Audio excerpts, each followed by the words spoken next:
ছাত্র জনতার গণ অভ্যুত্থানে বিশ্ববিদ্যালয়ের ছাত্র শহীদ আবু সাইদ, মাহফুজুর রহমান মুগ্ধ, কলেজ ছাত্র ওয়াসিম আকরাম, মাদ্রাসা ছাত্র আব্দুল্লাহ আল মামুন, স্কুল ছাত্র রিফাত হোসেন, ৬০ বছর বয়সী একজন মা মায়া ইসলাম, ৬ বছর বয়সী শিশু রিয়া গোপ, কিশোরী ছাত্রী নাইমা সুলতানা, কুমিল্লার আইনজীবী আবুল কালাম, চুয়াডাঙ্গার রাজমিস্ত্রি উজ্জ্বল হোসেন, নোয়াখালীর দোকান কর্মচারী আসিফ, বরগুনার ওষুধ কোম্পানির সেলসম্যান আল আমিনের মতন বিভিন্ন শ্রেণী পেশার হাজারো মানুষ শহীদ হয়েছেন।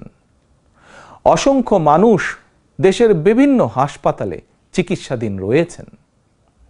পাবনার গাড়ি চালক আরাফাত হোসেন, মিরপুরে গুলিবিদ্ধ ২২ বছর বয়সী মুস্তাকিম, দোকান কর্মচারী আতিকুল, অষ্টম শ্রেণীর শিক্ষার্থী তামিমের মতন অনেকের, বহু মানুষের হাত কিংবা পা কেটে ফেলতে হয়েছে। শত শত মানুষ দৃষ্টিশক্তি হারিয়ে ফেলেছেন, অন্ধ হয়ে গিয়েছেন চিরতরে, পঙ্গু হয়েছেন শত শত মানুষ চিরতরে।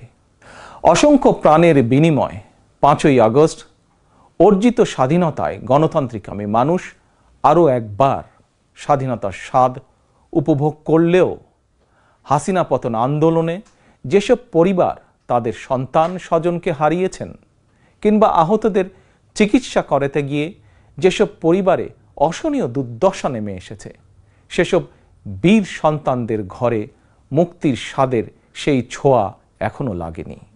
প্রিয় দেশবাসী, গণ অভ্যুত্থানে যারা হতাহত হয়েছেন তাদের তালিকা তৈরি করে প্রয়োজনীয় সহায়তার লক্ষ্যে অন্তর্বর্তীকালীন সরকার ইতিমধ্যেই নানা উদ্যোগ গ্রহণ করেছেন। এটি অবশ্যই একটি ইতিবাচক পদক্ষেপ। তবে গণ অভ্যুত্থানে যারা হতাহত হয়েছেন তাদের পরিবারের সদস্যদেরকে রাষ্ট্রীয় আয়োজনে সম্বর্ধনা দেওয়া হলে, রাষ্ট্রীয়ভাবে সম্মান জানালে কিছু সময়ের জন্য হলেও হতাহতদের পরিবারগুলো হয়তো একটু মানসিক সান্ত্বনা পাবেন। এ ধরনের উদ্যোগ গণ অভ্যুত্থানে চেতনাকে আরও শানিত করবে বলে আমার বিশ্বাস। একই সঙ্গে প্রতি বছর ৫ই আগস্টকে রাষ্ট্রীয় উদ্যোগে জাতীয় জীবনে একটি বিশেষ দিবস হিসাবে পালন করার বিষয়টিও বিবেচনা করা দরকার বলে সমাজের বিভিন্ন শ্রেণী পেশার মানুষ বিশ্বাস করেন। আমি এ প্রসঙ্গে আরও একটি বিষয় সরকারের দৃষ্টি আকর্ষণ করতে চাই। ২০১৮ সালেও সারা দেশে কোটা সংস্কার আন্দোলন হয়েছিল। সেই সময়েও আন্দোলনকারীরা রাষ্ট্রীয় প্রতারণার শিকার হয়েছিলেন। গণহত্যাকারী হাসিনা আন্দোলনকারীদেরকে সেই সময়েও নির্মমভাবে দমন করতে চেয়েছিল, দমন করেছিল। এমনকি খুনি হাসিনা সেই সময়ে আহতদেরকে চিকিৎসার সুযোগ পর্যন্ত দেয়নি। সুতরাং দেরিতে হলেও ২০১৮ সালের হতাহত কোটা সংস্কার আন্দোলনকারীদের বর্তমানে রাষ্ট্র কিভাবে সহায়তা করতে পারে সেটিও বিবেচনায় নেওয়া দরকার বলে আমি মনে করি।